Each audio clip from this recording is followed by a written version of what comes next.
अरिकमेडु, जो पुदुचेरी पहले पांडिचेरी के पास स्थित है, भारत के सबसे महत्वपूर्ण प्राचीन इंडो रोमन व्यापारिक बंदरगाहों में से एक था। यहाँ से रोमन सिक्के बड़ी संख्या में पाए गए हैं, जो इस बात का स्पष्ट प्रमाण है कि प्राचीन काल में भारत का रोमन साम्राज्य के साथ गहरा व्यापारिक संबंध था।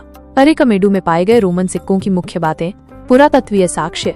2100 साल से भी पुराने रोमन सिक्के और अन्य रोमन कलाकृतियां जैसे एम्फोरा, वाइन और जैतून के तेल के लिए रोमन भंडारण जार, टेरा सिग्लाटा, एक प्रकार की लाल चमकदार रोमन मिट्टी के बर्तन, रोमन लैंप, कांच के बर्तन और मनके यहाँ खुदाई के दौरान मिले हैं। ये सभी इस बात की पुष्टि करते हैं कि अरिकमेडु रोम के साथ एक महत्वपूर्ण व्यापारिक केंद्र था। व्यापारिक संबंध। अरिकमेडु को पहली शताब्दी ईसा पूर्व से दूसरी शताब्दी ईस्वी तक रोम के साथ व्यापारिक संबंध बनाए रखने के लिए जाना जाता है।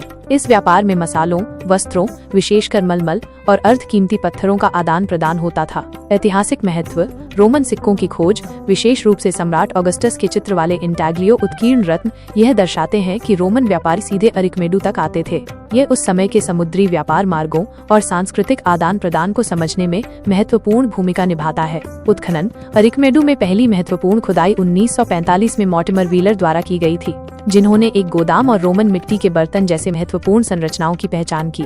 बाद में हुए उत्खननों में भी रोमन कलाकृतियां मिलती रहीं, जिससे इस स्थल के ऐतिहासिक महत्व की पुष्टि हुई। संक्षेप में, अरिकमेडु के रोमन सिक्के प्राचीन भारत और रोमन साम्राज्य के बीच समृद्ध व्यापारिक और सांस्कृतिक आदान प्रदान के ठोस प्रमाण हैं। ये सिक्के उस समय के आर्थिक, सामाजिक और राजनीतिक परिदृश्य को समझने में अमूल्य जानकारी प्रदान करते हैं।